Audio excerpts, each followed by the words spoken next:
જીવન પોતે જ એક યજ્ઞ છે અને ગર્ભયાત્રા એ યજ્ઞનો સૌથી પવિત્ર તબક્કો. જેમ અગ્નિહોત્ર યજ્ઞમાં આહુતિ અપાય છે, એ જ રીતે માતા પોતાના મનની દરેક શુદ્ધ ભાવના સંતાનને આહુતિ રૂપે આપે છે.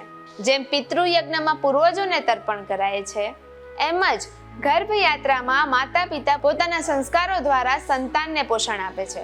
મનુષ્ય યજ્ઞ સમાજ માટે સમર્પણ છે, એ જ રીતે માતા પોતાના સંતાન માટે શરીર, મન અને આત્માને અર્પણ કરે છે. ભૂત યજ્ઞ પ્રકૃતિ માટેનું દાન છે, એમ જ માતા પોતાના શરીરથી કુદરતનું નવું જીવન ખીલવે છે.